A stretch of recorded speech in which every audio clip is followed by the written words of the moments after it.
की महाराष्ट्रात ज्या लाडक्या बहिणी आहेत त्यातल्या कुठल्याही बहिणीचं हे जे 1500 रुपयाचा जो दर महिन्याला मदत मिळते किंवा त्यांना सरकार देऊ करते ती कुठल्याही महाराष्ट्रातल्या बहिणींचं कमी होऊ नये.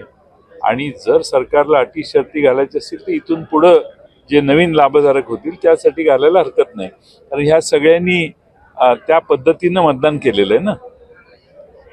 त्यांना आपण लाभार्थी केलं, त्यानंतर मतदान झालं, त्यावर प्रचंड मोठा फरक झाला. आता त्यांना जर आता अटी शर्ती घातल्या तर त्या महिला नाराज होतील सरकारवर. साहेब, केंद्रात नितीश कुमार अस्वस्थ आहे असं संजय राऊत म्हणतात. जर सरकार अल्पमतात आलं तर इंडिया आघाडीची सत्ता येईल असं आशावाद व्यक्त. नितीश कुमार यांच्याकडे 12 खासदार आहेत. ते 12 खासदार बाजूला गेले तर सरकार अल्पमतात येईल असं दिसत नाही. त्यांची 292 293 आता संख्या झालेली आहे.